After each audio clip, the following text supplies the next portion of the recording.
Hello, my name is Alexander Graham Bell, and I was born March 3rd, 1847, in Edinburgh, Scotland. My mother's name was Eliza Grace Simmons, and my father, Alexander Melville Ball. Through my story, I was best known as an inventor first, a scientist second, and a teacher third. But I took pride most in my ability to teach in schools for deaf individuals. A large reason for this is because my mother was almost deaf throughout most of my life and became completely deaf later, and my father taught and authored books about elocution, which means making speech clear and expressive. I was homeschooled until age 11, at which point I attended Royal High School in Edinburgh.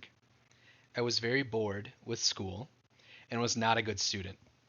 I felt my best exploits would always be studies in my own interests instead of what everyone told me to be interested in. Once I was husking grain and dreamt of a machine that could husk it faster than me, so I invented one. Why make work harder? When I was 15, I moved with my grandfather to London and continued working on my machines, which included at this time a talking robot, which included a windpipe and a mouth that moved when sounds would blow through that windpipe. At age 21, I went to the University College London, but there were family struggles that were taking a toll on my well being. My two younger brothers had already passed away due to tuberculosis complications, and my parents and I were afraid it would also happen to me. This led to my parents and me moving back to North America. By 24 years old, I was teaching at the Boston School for Deaf Mutes and would eventually open my own school of vocal physiology and mechanics of speech, where I would be a professor as well. During this time, I was invested heavily in trying to learn how to transmit several messages across a telegraph system over a single wire, and I was hoping this would lead to me attempting to try and do the same with human voices. I was reading a lot of Hermann von Helmholtz's writings. He was a German scientist. While reading this German text, I made a mistake that would eventually aid me greatly in my searches. I believed that Helmholtz had already achieved turning speech into electrical current, which was not the case. Me believing this, though, eventually pushed me further and faster down this path of invention than if I hadn't made the mistake.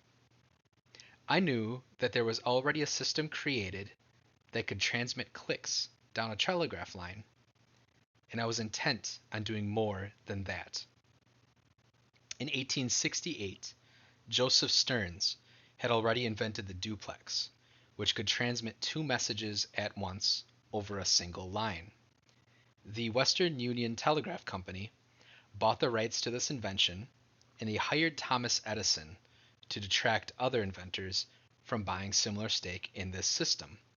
I was confident that I could eventually create a system that could do at least 10 lines at the same time, putting the two message system down the pole some. But I had incredible competition. Elisha Gray was intent as well on inventing something similar. In 1874, I invented the phonautograph using the ear of a cadaver, which quickly garnered the attention of investors in my work, namely two wealthy investors named Gardner Hubbard and Thomas Sanders. With their aid, I was able to hire Thomas Watson, an electrical engineer who would help allow me to expedite my pace and timetables for all my studies. Using these funds and the time allotted to me, I was able to progress significantly in my search to create the world's first telephone, a device that could transmit the human voice over a medium. Everyone knows that everything is fair in love and war, and Elisha Gray and I one upped each other consistently in our search for the telephone. He pulled information from my research for his work, and I did the same. On February 14th, 1876. I filed a patent of sounds transmission successfully just hours before Gray filed one on a similar method. Much of our work was in the other's invention. This made for a controversial race to the patent. I was awarded the patent on March 7, 1876, from the National Patent Office. It is considered to be one of the most valuable patents in our world's history because of the trajectory the science would eventually be on. 3 days later, on March 10th, 1876, I spoke the first words over this transmittal system, calling to my assistant, "Mr. Watson, come here. I want to see you." I was successful in my endeavor despite having to combat approximately 600 lawsuits for the legality of my patent.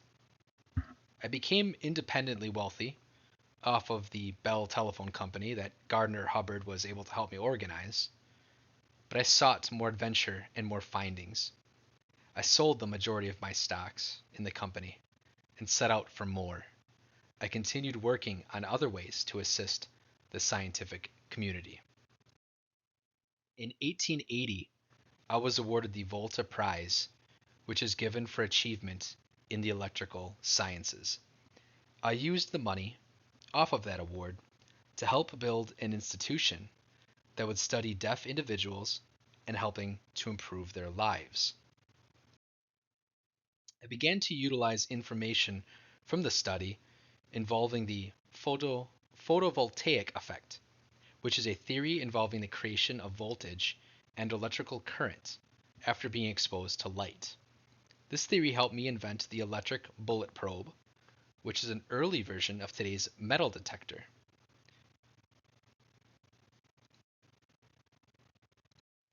I utilized this science after finding out that doctors could not locate the bullet that was used to assassinate President James A. Garfield in July of 1881. Utilizing the balance of induction in this equipment, there would be a sound emitted when a metal object was brought within a certain distance of it. In the 1890s, I took interest in heavier than air flight, and being inspired by the works of the Wright brothers, along with many others, I founded the Aerial Experiment Association in 1907. The work I was able to provide at this company helped assist Glenn Hammond Curtis, who ended up being one of the leading national manufacturers of aircraft and greatly assisted in our nation's progression in World Wars I and II.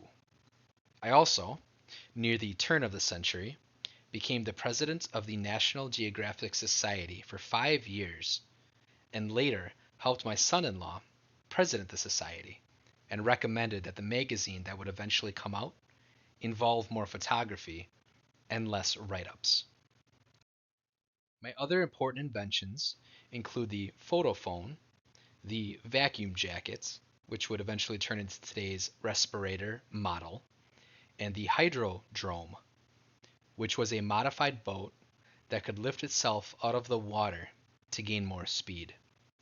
These inventions have aided hospitals, aircraft, and American businesses well into the 21st century.